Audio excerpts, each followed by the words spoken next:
In this video, we're going to simplify radical expressions when there are variables inside the radical. So let's go back and let's think about some exponent rules. And then we're going to use those to then talk about, okay, how can we simplify these radical expressions? So put on your Algebra 1 hat. So if we had the problem x squared to the third power, if you remember that exponent rules, to simplify this, we would multiply 2 times 3 because it's x squared times x squared times x squared, which would be x to the 6. Okay, so we multiply those two numbers together. So let's relate that to this radical here. So let's say we had the third root of x to the 6th power. So if we had that, we know that x squared to the third power equals x to the 6th. So we know that the third root of x to the 6th has to be x squared. These two operations are like inverses of one another. So here when we're evaluating the exponent or simplifying the exponent, we multiply these together. We take the outside exponent and we multiply it to the inside. When we're doing the opposite, when we're evaluating the radical, we divide them. So we take 6 and we divide it by the 3. All right? So let's talk about another one. Let's say we had y to the 4th to the 5th power. So we would multiply these together and that would be y to the 20th. So the 5th root of y to the 20th is y to the 4th, because that's what we would raise to the 5th power to get to the y to the 20th. Again, we can divide these to solve or to simplify. So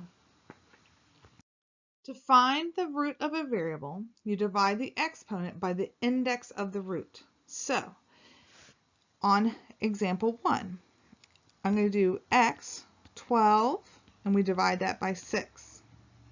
And we're going to do 36 and we're going to divide that by 6. And if you look, now we have these exponents that are fractions, and we're actually going to talk about that in a few lessons. What does it mean when your exponent is a fraction? It means we're finding a root. It means we're finding some sort of root. But for this lesson, we're going to be dividing. So we're going to take 12 and we're going to divide that by 6. And we get x squared. We're going to do 36 divided by 6, and we get y to the 6th power. So to find the root of the variable, divide its exponent by the index. All right, so let's look at example 2. Here we have n to the 5th divided by 5, and m to the 10th. Divide that by 5. So n to the 1st power, m squared. All right. Example 3. Remember a square root? Yeah, we're going to divide by 2 because it's a square root.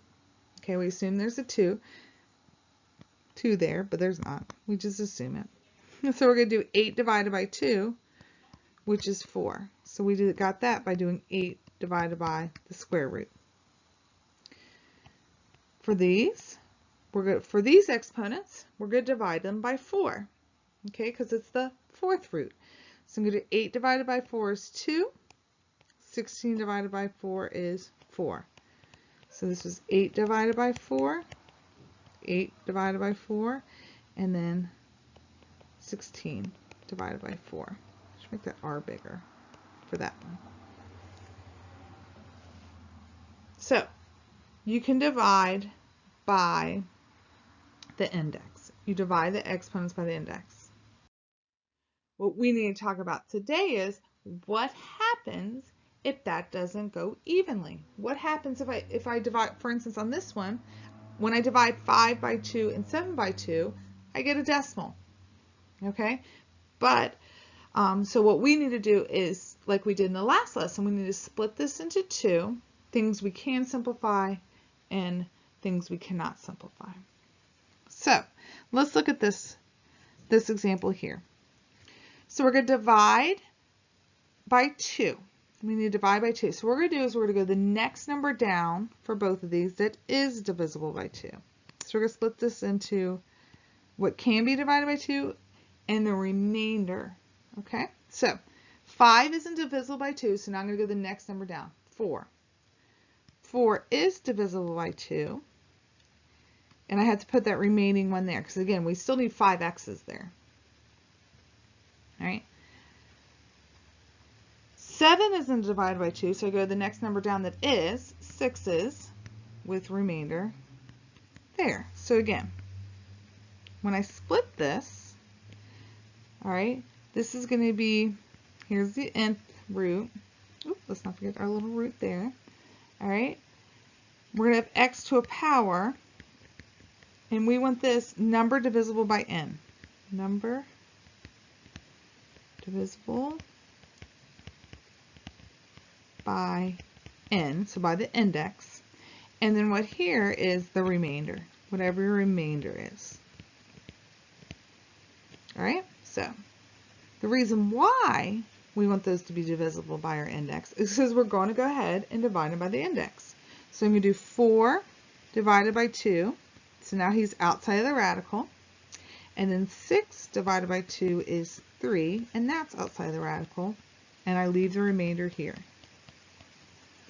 So we're going to go ahead and divide, because that went evenly, and we bring down the remainder. Okay, so if when you divide there would be a remainder, or you can say there'll be a decimal or a fraction answer, you're going to split it into the next number down that is divisible by that number. And then you're going to divide and bring down your remainder.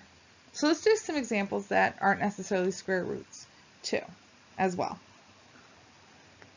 Oh, looks like our first examples are square roots. And this is just a line. I'm not sure why that showed up. Maybe I should color over it in white. The line's gone. What line? What line are you talking about? There's no line there. All right, so let's look at this one. Again, this is square roots. Okay, this is a square root. So we're going to split this into 2, like we always do. So I'm going to, things I can evaluate or simplify, things I cannot. So 11 isn't divisible by 2. The next number down is 10, remainder 1. And the next number down from 3 that's divisible by 2 is 2, remainder 1. In my next step, I go ahead and divide by my index. Again, we're assuming there's a 2 there.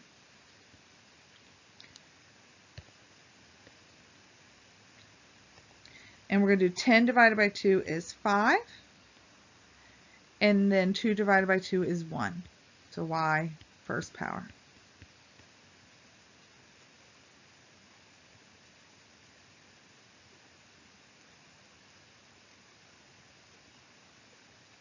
All right, let's look at the next example. So again, we're going to split into 2 because this is not simplified. And this isn't simplified for 2 reasons. 1, 8 isn't a perfect square. We're doing a square root. So let's split the 8 up first. So 8 is not a perfect square, but it is divisible by 4, which is a perfect square, and 4 goes into 8 twice. So that's like we did on the previous lesson. Then what we're going to do is now we're going to split our exponents here. So 5 is not divisible by 2, so go to the next number that's divisible by 2, and that's 4, remainder 1. And then 10 is divisible by 2. So I put, it goes in the first one. Bring down my remainder. I'm going to do the square root of 4, which is 2. That's why that one's 2, because I do the square root of 4.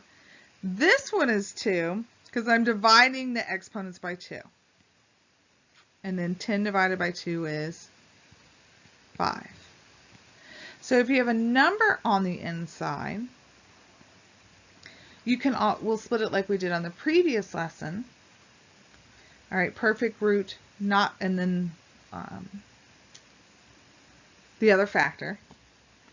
And then for your exponents, go to the next number down that is divisible by your index, and then divide. and make sure you have your remainders here. So let's look at number 3.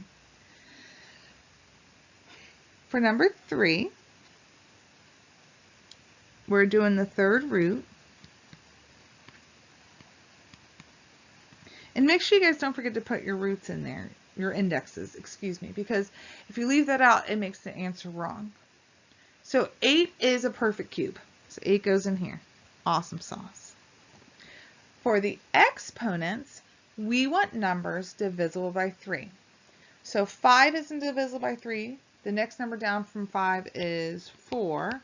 It's not divisible by 3. The next number down from that is 3, and that is divisible by 3. So 3, 5 minus 3, we have a remainder 2 here. Okay, so 5 isn't divisible by 3. The next number down, 4, wasn't. The next number, 3, was. So I split it into 3 and the remainder 2. 5 minus 3 is 2. Now look at M10. 10 isn't divisible by 3. 9 is. So M9, 10 minus 9, remainder 1. Our remainders come down. And now we're going to evaluate what's in here. So the cube root of 8 is 2. And now I divide my exponents by 3. 3 divided by 3 is 1. 9 divided by 3 is 3. I always find it interesting that when we simplify radicals, they get bigger. And normally when I think simplify, I think smaller. But when we go to a later lesson and we go to combine like radicals, you'll see why it's actually helpful that we simplify them this way. All right, let's look at the next one. So now we're doing a fourth root and we're splitting him into 2. Is 32 a perfect fourth? Oh my goodness, this is sad. Okay, 4 squared. Nope, 2 to the 4th is 16. 3 to the 4th is 81. So, okay, so it's not. It is divisible by 16, and it goes in there twice. Okay, so 16 was a perfect fourth. And it goes in there twice. Let's see. Now, the first exponent is already smaller than my index. So I can't keep going down to get a number divisible by 4 because it's already smaller than 4. So if your exponent is already smaller than your index, it automatically, the whole thing goes in your second radical because I can't split it up. It's already smaller than my index. Okay, so if your exponent's smaller than the index, it goes into the second one and you don't even split it. For R, let's see, 19 isn't divisible by 4, 18 is not divisible by 4, 17 is not, 16 is. So 16. So R to the 16th power. 19 minus 16 is 3. So I'm going to bring this down. My remainders just get brought down. The fourth root of 16 is 2. 6, and then for the exponents we divide. 16 divided by 4 is 4. So R to the 4th. All right, so 2R to the 4th, the fourth root of P to the 3rd, R to the 3rd. So again, things to know from this question. For the coefficients, or your big numbers, you split them up like we did in the previous lesson. A perfect root and how many times it goes into the number. If your exponent is already smaller than index, it goes into the second radical. If your exponent isn't divisible by the index but is bigger, then you're going to split it up to the next number down and the remainder. All right, so let's look at the next set of questions. So for number 5, we don't have a coefficient, so we don't need to worry about perfect roots. Let's see. 10 is divisible by 5, so that whole thing goes in the first one. Oh, let me draw a second one. 2 is already smaller than 5. All right, so 2 is already smaller than 5, so it's going to go in the second one.